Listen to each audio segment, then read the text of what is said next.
Okay, next. You and a friend spot a loose 20 peso bill simultaneously and agree on auction in which you write your bids and compare them.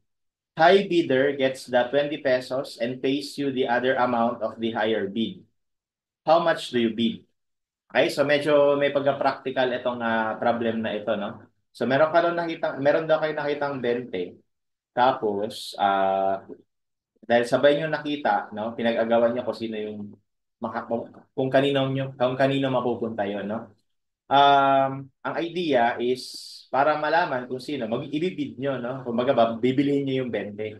Pero para mabili, kumbaga magsusulat kayo ng bid niyo doon sa 20. Kung sino yung mas mataas, sa kanya yung 20. Tapos, kung magkano yung binid nung mas mataas daw, um, ibabayad niya dun sa natalo, no? Dun sa hindi nakakuha ng 20. So, ano daw yung parang ang tanong niya dito, ano yung pinaka-practical mo na na bid, no? Okay? So, ganito 'yan. Um, kung iisipin, hindi ka po pwedeng mag-bid ng 20, no? No, kapag nag-bid ka ng 20, okay? Siguradong panalo ka diyan, no? Siguradong panalo ka. Kaya lang, no, kaya lang pagka nanalo ka, kung ano yung binid mo, ibibigay mo rin ibabayad mo rin dun sa dun sa kaibigan mo. So ibig sabihin, yung magiging mo, profit mo dito, okay, will be 20 minus 20, so zero. Okay? So kumbaga wala kang makukuha, no? So kahit na nanalo ka, no?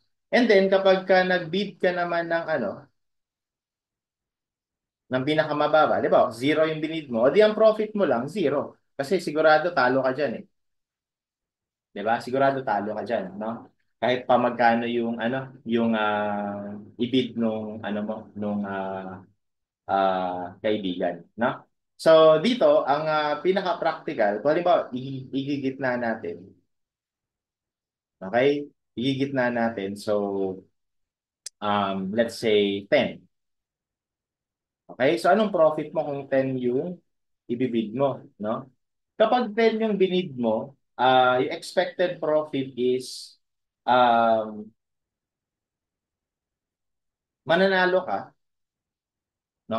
Kapag nanalo ka, dalawa to, no? Kapag nanalo ka, ang expected profit mo is makukuha mo yung 20, ibabayad mo dun sa kaibigan mo yung 10. So bali ang profit mo is 10 lang, no? Pero pag natalo ka, let's say mas malaki yung bid niya sa'yo, no? Halimbawa, natalo ka.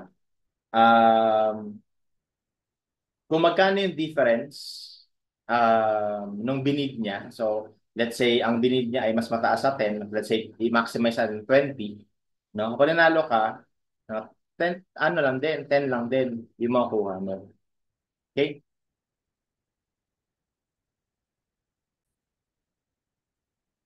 Sorry, ano pala, no? Hindi ka makakuha ng 20, no? Ayan. So, bali, wala kang makukuha kasi talo ka nga eh. Talo ka. Pero, kung ano man yung binid niya, let's say 10, so, ayan, no? So, bibigyan ka niya ng 10, no? So, actually, itong 10, ito, variable to, eh. Depende kung ano yung binid niya, eh. No? Okay, so, well, dito, you can already make the case that in order for me to maximize my profit, no?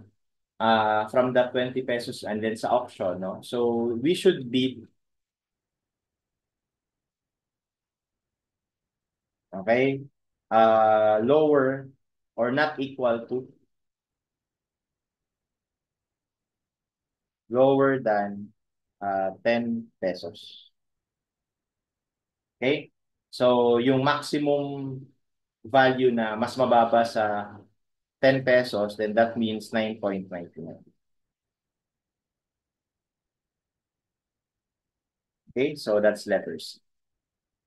Alright? Kumbaga, kapag yan yung binid mo, 9.99, kung manalo ka man, sa'yo yung 20, tapos babayaran mo yung kaibigan mo ng 9.99, di ba?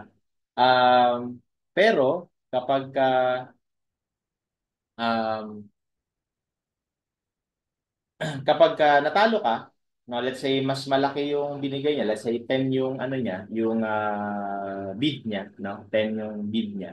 So, ibig sabihin, talo ka nga, pero babayaran ka naman niya nung difference um, nung bid ninyo. Ano, kaya yung pinaka-optimum dito is 9.99 pesos yung ibibid mo, no? Okay, and that's how you solve this problem.